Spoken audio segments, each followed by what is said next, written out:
Well, howdy, howdy, howdy, fans. It's me, T Voeltz, on the road, as you can see, for OneWrestling.com. That's right, they have me hitting the road for yet another assignment. Let's get right into the action, though, because we're talking NXT. And thanks to old publisher of Pro Wrestling Illustrated, Stu Sachs, I get to bring you the Pro Wrestling Illustrated Top 10, and in this case, the NXT Top 10. Let's get right into it.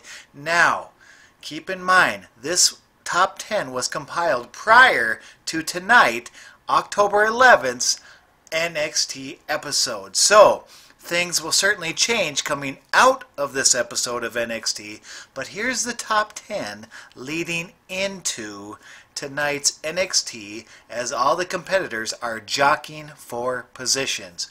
Of course, our champion at the top of the heap is none other than Drew McIntyre, but the number one man, the number one contender when it comes to NXT is Aleister Black. Wow, is this guy made an impact since day one? He's already ranked number one. Speaking of making impact, already all the way up to number 2 in the Pro Wrestling Illustrated Top 10 of NXT is the big beastly man, Lars Sullivan. Boy, does this guy have a big upside. Let's just say this. He's not just another pretty face. Actually, he's not a pretty face. But this guy is a huge looking monster. I like what they're doing with Lars Sullivan. All the way up to number 3 is none other than indie star Roderick Strong, who is really making a name for himself in NXT. He's all the way up to number 3. Number 4 is Johnny Wrestling. That's right, Johnny Gargano, who we get to see in the main event of tonight's episode of NXT. We'll see where he comes out in the rankings after tonight. Whew. Number 5, surprisingly, is No Way Jose. Why do I say surprisingly? Well, for me, No Way Jose is no way. I don't care for this guy. What do you guys think of No Way Jose? Do you think this guy has an upside? Do you think he's just a gimmick? Do you just want him to go away? Let us know down here in the comment section on One Wrestling's YouTube page. We love feedback. Spread the word. And if you're not already subscribed to One Wrestling's YouTube page, what are you waiting for? Hit the subscribe button, like, comment, share, all that jazz. Number 6, Cassius Ohno. Guys, what do you think of Cassius Ohno? I'm listening.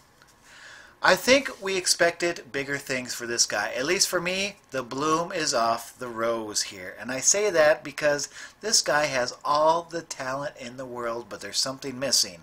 And it's definitely not a horrible outfit. That's not missing. I wish it was. His gear, his wrestling attire is brutal. Please, either, I don't know, get a different cardio plan or just get a different seamstress. I am not a fan of his gear. What do you guys think? Hit me up. If you don't like commenting on the YouTube page, hit me up on the Twitter. Please, give me a follow. Why not? What's it hurting? Alright, back to our top 10. Number 7, speaking of making an impact, this guy just debuted and is making a huge impact, and it's none other than the leader of the Undisputed Era. That's right, it's Adam Cole, baby! Number 8, Andrade Cien Almas. I love to hate this guy. Let's face it, this guy is dirty, nasty. He's got the greasy hair, but I like what this guy does in the ring, and I don't think anyone's going to dispute his quality of his, what do you say, acumen, his wrestling acumen, that's what we'll say, and we get to see him tonight in action in the main event. Moving on, all the way back to number 9, the former Kenta, that's right, Hideo Itami. Where is he? What's happening? Is he injured again? Is Hideo Itami's time in NXT about over? What do you guys think? Do you think Hideo Itami has one more run in NXT? How about one first run in NXT? He's never made too many big waves after his first big announcement getting into NXT. Do you think he should go back overseas? What do you guys think?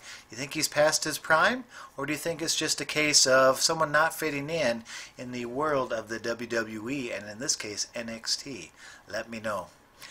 At the number 10 spot, squeaking in, is Danny Burch, and we get to see him in action tonight also. But before we get there, we get our first matchup, and it's Peyton Royce in a three-way wrestling match versus Liv Morgan versus Nikki Cross, and the winner of this qualifies for the fatal four-way for the defunct, the defunct NXT Women's Championship. Remember, Asuka had to hand it over because she was going up to the main roster right after her injury. So, we have no NXT Women's Champion, but we're going to after the next TakeOver event, and this was a qualifying match, and in this case, before the match was over, we saw the Undisputed out there giving a pep talk to Taylor Conte, another female who we saw in the Mae Young Classic recently, and they were getting in the ear saying, hey, why don't you do this? Why don't you do that? Anyways, she goes out there, she tries to get involved, it causes a big distraction, doesn't really matter at this point other than the victor in this three-way match was Peyton Royce, who qualifies and goes on to that fatal four-way at NXT TakeOver.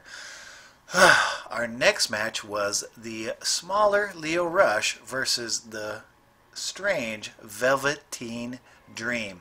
Velveteen Dream picked up the win here with his Purple Rainmaker big elbow. And I say big elbow because he hops up on, he's backed into the corner, he hops up on the second, and then he is athletic enough to just jump, no hands, up to the top rope from the second rope, and then fly through the air with a Macho Man Randy Savage, ooh yeah, like elbow. Our next match was, as we mentioned earlier, the number 2 ranked Lars Sullivan taking on the number 10 ranked Danny Burch. So let's face it, Danny Burch didn't really have anything to lose here when it comes to the top 10, because let's say if he loses, he's not going to drop lower than a 10, you wouldn't think, unless like 11 or 12 guy wins, but he's taking on the number 2 ranked guy. So this is a big upside for Danny Burch if he pulls out the victory, but he did not, as the monstrous, the huge, the grizzly Lars Sullivan picked up another victory.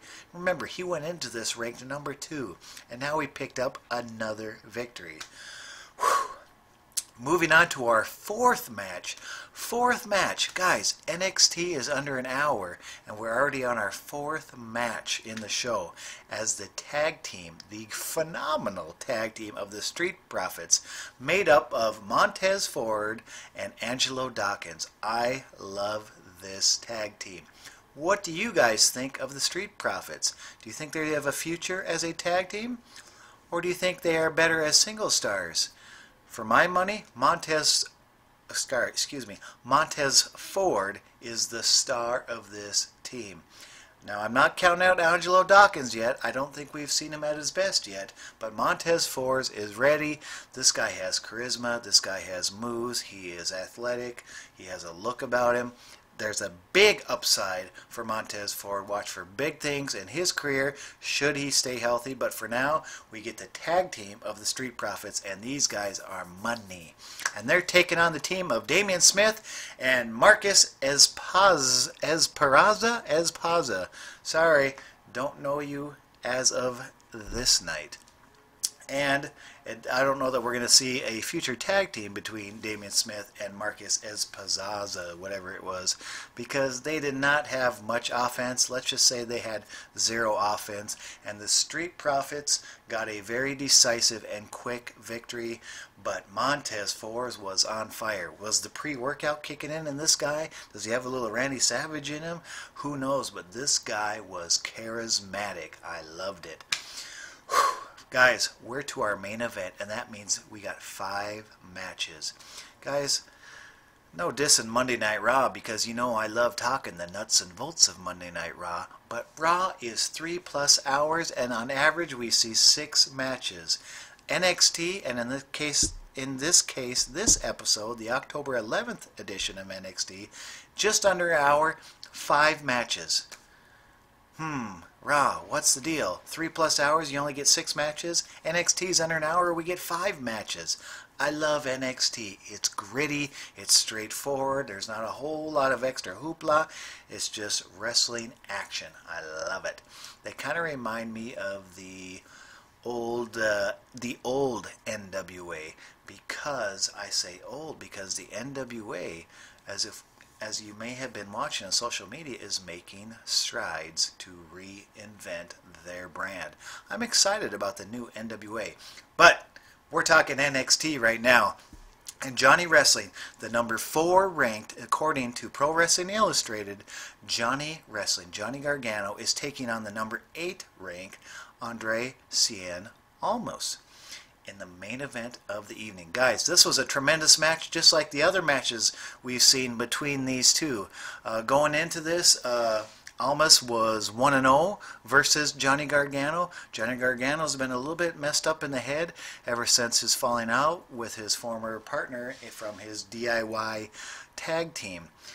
Guys, that's what we saw again. But before we got there, we saw great wrestling action. We saw a bit of a sloppy rolling crucifix bomb from Johnny Gargano.